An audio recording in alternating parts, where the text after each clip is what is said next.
हे finance वालों, welcome back to fintech गुरु, जहां मैं लेके आता हूं आपके लिए लेटेस्ट और सबसे बढ़िया फिनटेक न्यूज। चलो शुरू करते हैं। फेडरल बैंक ने अभी अभी प्रॉस्पेरा एनआरई सेविंग्स अकाउंट लॉन्च किया है, खास तौर पर अमीर एनआरआईज के लिए। इसमें 8 से 60 लाख तक का इंश्योरेंस, एयरपोर्ट लाउंज एक्सेस और ट्रैवल डिस्काउंट जैसे फायदे हैं। ये तो कमाल की चीज है। बैंक रिमिटेंसेज, डिजिटल बैंकिंग और एनआरआई डिपॉजिट ग्रोथ में अपने रोल को हाईलाइट कर रहा है। स्टैंडर्ड चार्टर्ड इंडिया में बड़ा फेरबदल। जारिन डरुवाला की जगह पीडी सिंह सीईओ बनने वाले हैं। सिंह के पास 30 साल का बैंकिंग एक्सपीरियंस है। वो पहले JP Morgan Chase bank India के सीईओ भी रह चुके हैं। आगे के दिन दिलचस्प होंगे। सरकार डिपॉजिट इंश्योरेंस लिमिट को RS8 लाख से बढ़ाने पर विचार कर रही है। 1962 में शुरू हुआ था यह सिस्टम। इंडिया दूसरा देश था जिसने इसे लागू किया था। Financial services secretary M Nagaraju का कहना है कि सरकार इस लिमिट पर एक्टिवली रिव्यू कर रही है। उम्मीद करते हैं कि यह लिमिट बढ़ेगी। नेमोम को ओएनएफ बैंक फ्रॉड केस में ईडी ने सैकड़ों डिपॉजिटर्स के स्टेटमेंट रिकॉर्ड किए हैं। ज्यादातर रिटायर्ड सरकारी कर्मचारी हैं।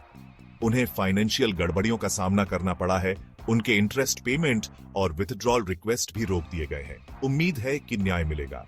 उत्कर्ष स्मॉल फाइनेंस बैंक के शेयर्स 14% गिर गए क्योंकि Q3 FY25 में उन्हें RS 168 करोड़ का नेट लॉस हुआ है, जबकि पिछले साल RS 113 करोड़ का नेट प्रॉफिट हुआ था।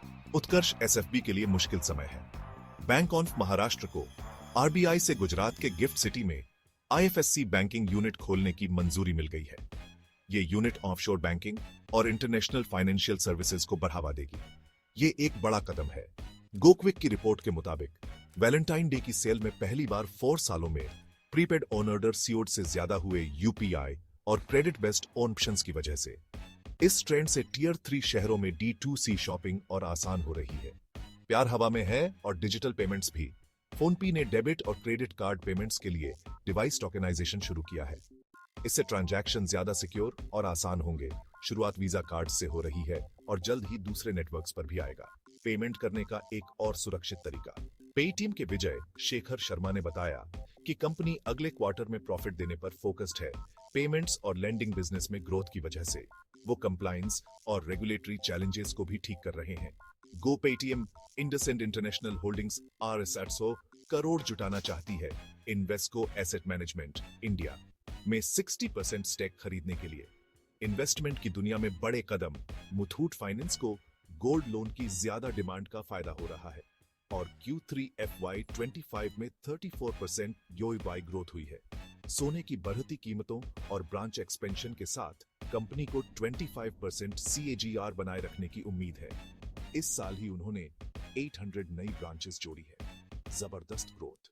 आखिर में FM सीतारमण ने MSMEs के लिए mutual credit guarantee scheme launch की है, जिससे RS 100 करोड़ तक के कोलैटरल फ्री लोन मिलेंगे।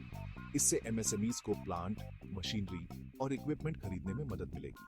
छोटे बिजनेस के लिए बढ़िया सपोर्ट। देखने के लिए शुक्रिया। मुझे उम्मीद है कि आपको ये जानकारी काम की लगी होगी। सीखते रहिए और आगे बढ़ते रहिए। अगले वीडियो में मिलते हैं और भी फिनटेक अपडेट्स और इनसाइट्स के साथ। फिनटेक गुरु को सब्सक्राइब करना और बेल आइकॉन दबाना मत भूलना ताकि आप कोई भी अपडेट मिस ना करें। अगली बार तक के लिए